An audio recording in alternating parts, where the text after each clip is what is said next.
Good evening, everyone. Welcome to the Springfield Township Trustees February meeting. It is February 11th, 2020 at about 5:40 p.m. Mr. Burning, may we please have the roll call? Yes, Ms. Davis? Present. Mr. Burning? Present. Mr. Honolaw? Present. All the trustees are present. And now I would like everyone to stand for the Pledge of Allegiance. And we do have Troop 400 here, and tonight we have Henry Veith and Emmett Breda. And I would ask if you fellas would please lead us in the Pledge of Allegiance. Yeah, come on up, please.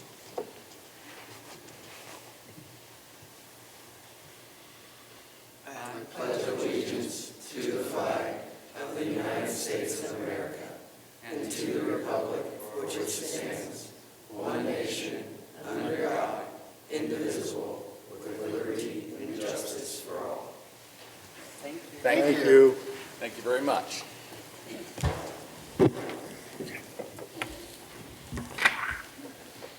Next on our agenda, we have Glenda Smith, a candidate for judge of Court of Common Pleas Juvenile Division. I don't believe she is here, but we'll maybe save her for later. Next, Mr. Burning, moving on to approval of minutes. Approval of minutes first, and then we'll do the fiscal officer report. Yes. Okay, approval of minutes. We have a special meeting from case ZC 2019-005, Compton Road, and that was a hearing on January 13th, 2020. We have a regular session meeting on January 14th, 2020, and a regular work session on January 28th, 2020. Do we have a motion to approve those minutes as drafted? So moved. Second. All those in favor? Aye. Motion carries. And now, Mr. Burning, the financial report. Yes, Mr. Honolaw. For the month ending January 31st, 2020, the township expenditures were $1,876,896, with receipt, and our receipts were $895,934.93.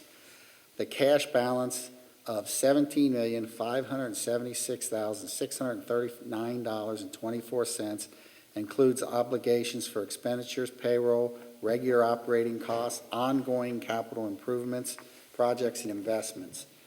What I request is a motion to approve the receipts, warrants, payroll expenditures, update, and current revenue and reports for the period ending January 31st, 2020. Do I have a motion? So moved. Second. All those in favor? Aye. And I just want everyone to know that financial reports are available for viewing here at the administration offices during weekdays and during regular business hours, and on our website 24/7. That's all I have, Mr. Honolaw. All right, thank you, Mr. Burning. Next, moving on to departmental action and discussion items. Mr. Gilbert, do you have a report? Thank you, Mr. Hernold. I do.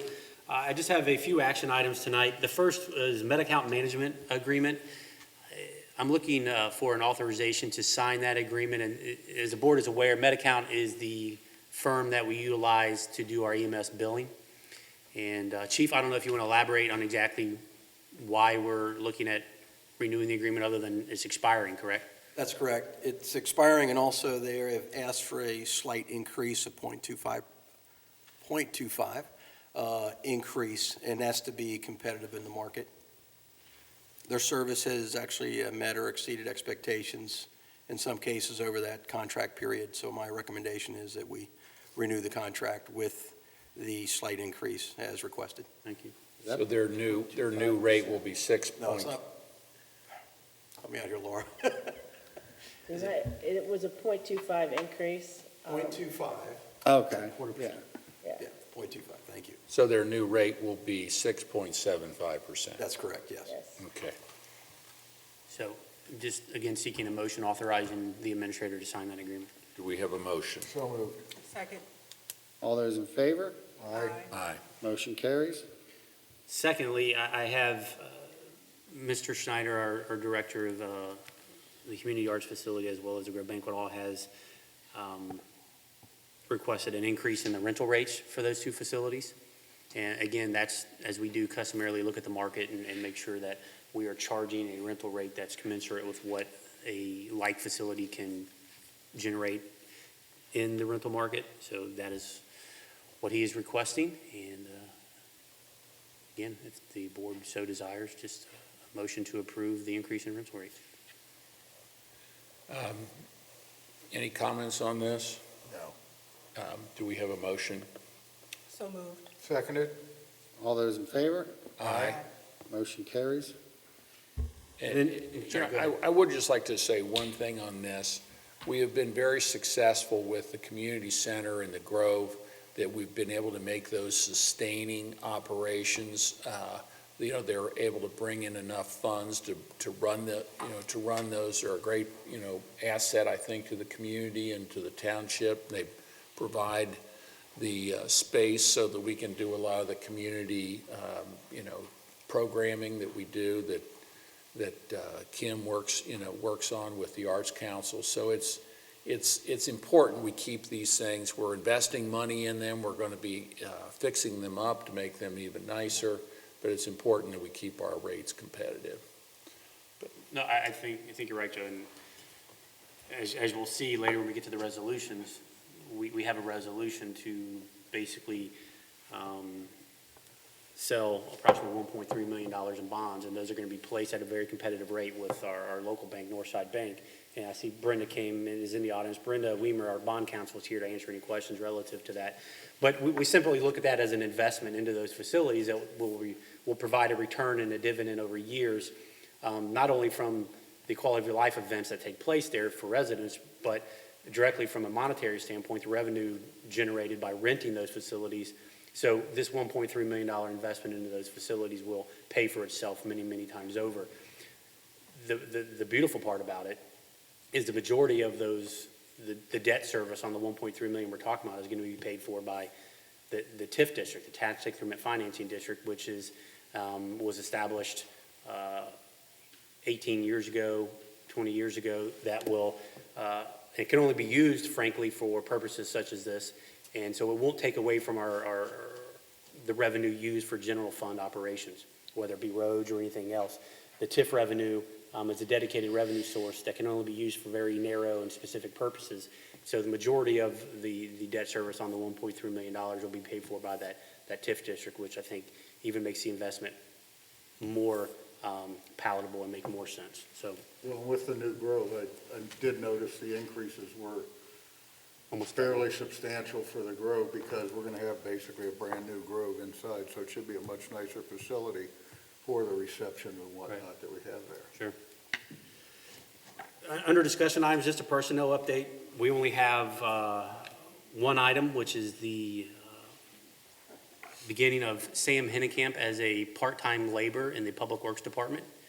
And I know Mike, he's doing a lot of sort of admin-related work as opposed to grass cutting. And related to our Beech Grove Cemetery, that's very labor-intensive from a data input standpoint to make sure we know where various grave markers are and things. And so Sam has come on board at a very competitive rate to allow us to get a lot of that data entry work done. And then unless there are any questions of the personnel update, I will turn it over to Kim with Community Events and Programs. Thank you. We just have two events that I'm going to bring up. One is on February the 28th, Playhouse in the Park is bringing Stuart Little. That event is over at the Wyoming Fine Arts Center. That was originally on January 31st, and we had to reschedule that event due to illness. So that is the rescheduled date, and that event is free. And then on March 5th, we're doing an all-school theater open house. So Arts Connect applied for a grant to do theater production. It will be open to any student ages 10 to 17, regardless of what school that they attend. So a lot of our local schools have lost their theater programs, and this is a solution to help the schools and the students out and get that theater exposure. Thank you. Very good. Thank you. The board has copies of the departmental activity reports, and unless there are any questions of those, that concludes my report. All right. Thank you, Mr. Gilbert. Next, then, moving on to resolutions this evening, we have a rather short list. We have resolution number 22, 2020. declaring nuisances pursuant to Ohio Revised Code Section 505.87 at various listed properties within Springfield Township and authorizing statutory actions necessary to abate these nuisances. Do we have a motion? So moved. Seconded? Ms. Davis? Aye. Mr. Burning? Aye. Mr. Honolo? Aye. Resolution carries. Next, we have Resolution Number 23, 2020, which is a resolution authorizing the issuance and sale not to exceed $1,300,000 building improvement limited tax general obligation bonds, Series 2020, and declaring an emergency. Do we have a motion? Joe, just before you take motion, I think, and Brenda, I don't know if you have any comments, but the declaring an emergency part is simply so that we can take advantage of the very competitive rate that we're getting from Northside Bank, which is 2.25. So that's the necessity for the emergency, because the bank won't hold that rate for long. It's not an emergency in the sense that there is some Right. building on fire here in Springfield Township or something, but it allows us to enact it quicker and lock in the rate that we've gotten from the bank, and I want to congratulate Mr. Gilbert. He's done some wrangling and horse trading and is able to get the rate down to 2.25%, which is a great rate for these obligations. I see Brenda's nodding her head in the back like, yes. Brenda, is there anything? It started much higher. They did. Yes, They absolutely It did. started much higher. yes. Brenda, is there anything you would like to say regarding this issue? No, I mean, the bank is going to purchase it, and they did acquiesce to a reasonable rate. But the market is very volatile, so we need to sign the documents and lock that in before the market moves and they can't honor that rate anymore. Okay, perfect. With that, then, do we have a motion? So moved. Seconded? Ms. Davis? Aye. Mr. Burning? Aye. Mr. Honolo? Aye. Resolution carries. You know, maybe one thing that we ought to say, I don't know if we really talked about this at the last meeting or not, but we looked into the possibility of also building an amphitheater back here, doing some expanded things. And when we got the bids from the contractors, you know, whenever there's public work, you have to put it out for public bid. We were not satisfied with the amounts, the prices we were getting. Quite frankly, the economy is so hot right now, it's hard to find contractors to bid on jobs. And so we decided when we got those bids that it was the best thing was to scale the whole project back, delete the things that we thought they were charging us too much on, and we're going to do the basic stuff, the things that need to be done inside the buildings, but we're cutting back on the other things that maybe would have been nice, but maybe not today. Could be down the road. Moving on then, is there any old business before the board? Anybody have anything? I don't, Joe. I don't either. New business? I do not. We then come to citizens' participation. Is there anyone here this evening that would like to address the board? If you have any questions, comments, we'd be happy to hear them. If you do, we'd ask that you come forward, state your name and address, please. Yes, ma'am. Hi. Hi. My name is Kiera Lathan, and I say I live in the forgotten city. I live at 1280 Section Road, which is Edgemont, which is part of Springfield Township. But sad to say that I've been told a lot that people really don't know that that's Springfield Township. And so I'm here to pitch you guys a project proposal that I have to build a learning center where you guys are currently have a building which is across the street from my home. So if you don't mind, can I approach the board? Yes, yes, please.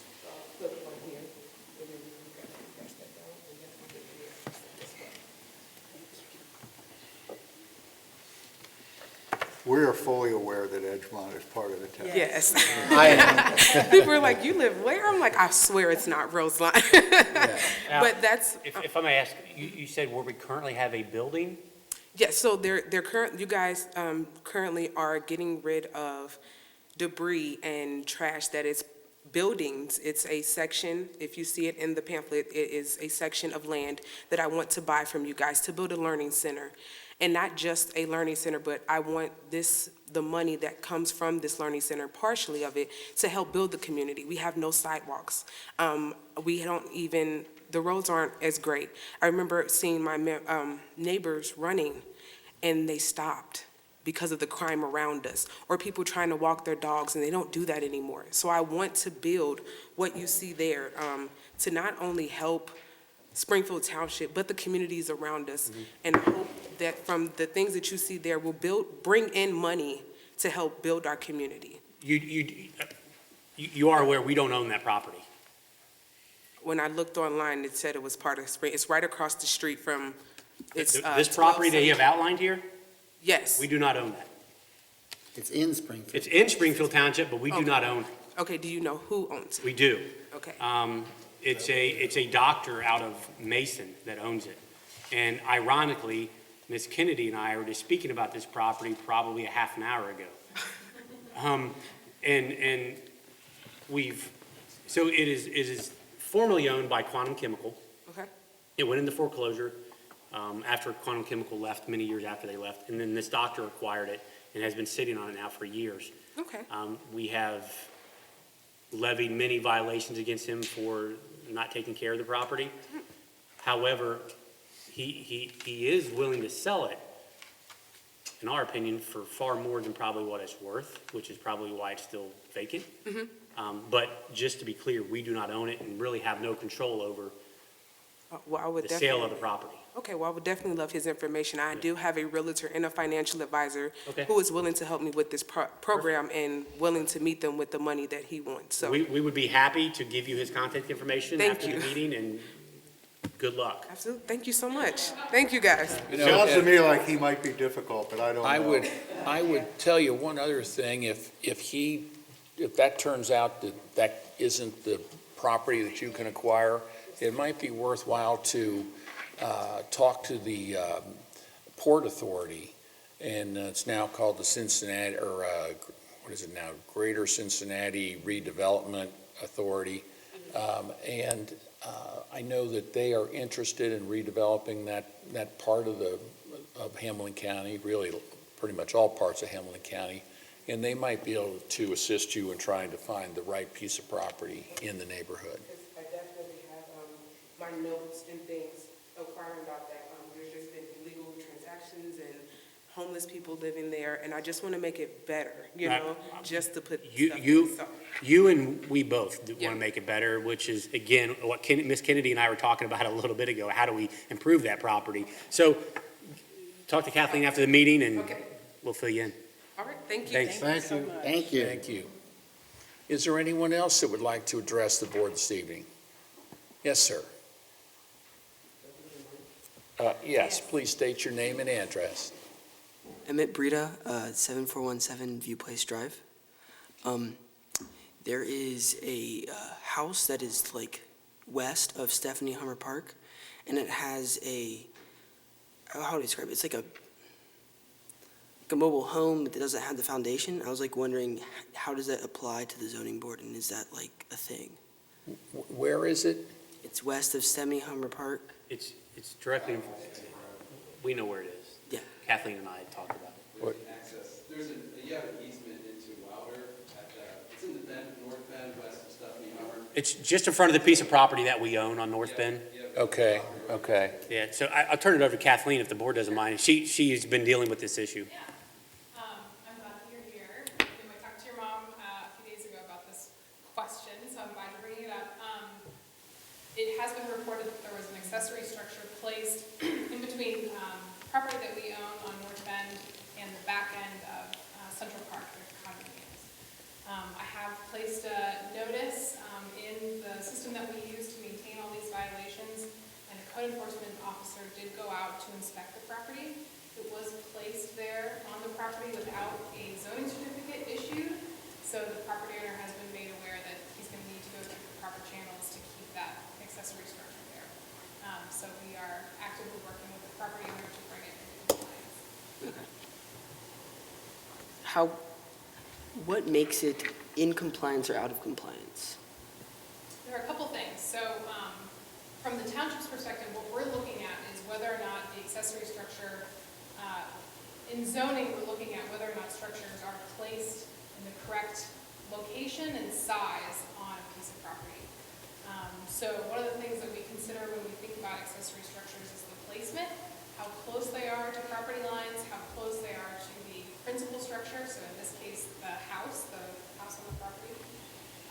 The other thing that we're considering is the size of the accessory structure. So as you've seen it, I'm sure, it's pretty big. Yes. So when we look at the code and accessory structures that people want to place on their property, we're asking ourselves, how big is it in comparison to the piece of property itself? So do you really want a shed the size of a house on a piece of property that's the size of a postage stamp? You know what I mean? So those are kind of the two big things that we're thinking about when we're looking at structures on property. In this instance, just eyeballing the size of the shed that was put on there, I think it's actually in compliance with the distance from the property line, but they may need to put some sort of concrete pad or something underneath it. So we're looking at that. Does that answer your question? Thank you. Thank you. Is there anyone else that would like to address? Yes, ma'am.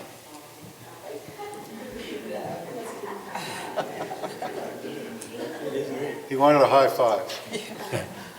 Elisa R. Thompson, 2272 Devlin Drive. I was here last month about the feral cats, and I was wondering, has any move been made on that? I know you guys mentioned you were going to go to Columbus and see if you could speak to someone about that. And, we were at a conference just this past week in Columbus, and I did happen to speak with one of the representatives from the Ohio Township Association and was received by similar information that I provided to you at her last meeting, which is there's really nothing in the legislature that's going to allow us at the township level to do anything from a legal standpoint to prevent it, nor are they currently considering anything at the state level, giving us authority to do anything here at the township level. So with that being said, knowing that this isn't exactly what you want to hear, I really don't have any new information to share with you from our previous meeting. And in fact, I would say that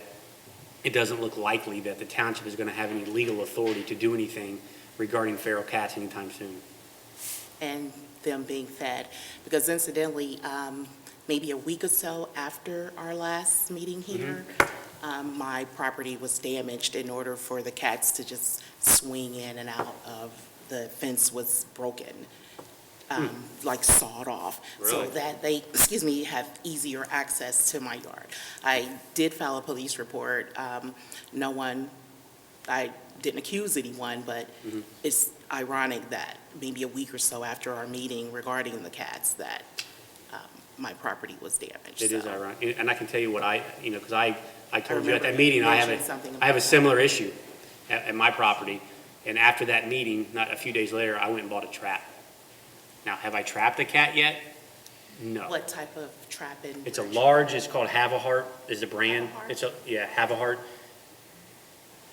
I'm on camera, so I'll say exactly what I would rather do. But it's a trap. They work. And I haven't used it yet, but I intend to if the problem persists. And my goal simply is to trap the cats. And if they truly want to be wild and feral, then I will take them to an area that is wild See, and I don't feral. have that capability, and also, there's anywhere between 6 to 10 cats. Yeah, I have a similar issue, yeah. Believe me, I'm empathetic. I have the same problem. Okay, so then what's my recourse? And if you don't trap them yourself, then you can hire, if you don't trap them yourself, you can hire So then I have to come out of more money? You do. Based off unfortunately, yes. having to spend hundreds of Because again, dollars. the law doesn't treat it any different than if a raccoon or a squirrel gets in your house. That's your expense too to take care of, so it's the same issue. And beyond the cats, as I explained, I think last time, I'm dealing with a deer problem first and foremost, so But you're not purposely feeding the deer, so that's, they think I am. I just put in $3,000 worth of landscaping and it's a salad bar to them. But, so, I guess going forward, I just need some resolution because Yeah. my property is being damaged, and so not only is the grass, but also the actual property. Unfortunately, it's going to have to be an issue that you personally are going to have to resolve. And unfortunately, as you mentioned, out of pocket, yes, if you hire a nuisance animal abatement company to come out, they will do they'll trap them. But that's your only recourse, no different than any other wild animal. And that's how the law treats them, as a wild animal. I think I'm going to have to start writing some letters. That would be good. I would appreciate that, because it would help me too. We would appreciate that. Thank you. Yes, sir.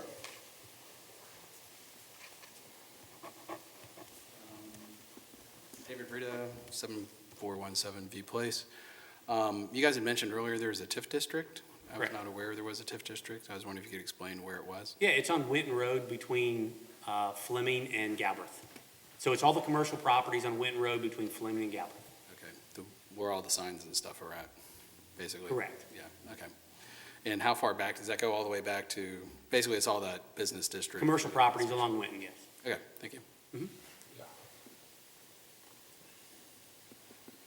Is there anyone else that would like to address the board this evening? It appears that there is not. Do we have a motion to adjourn this meeting? So moved.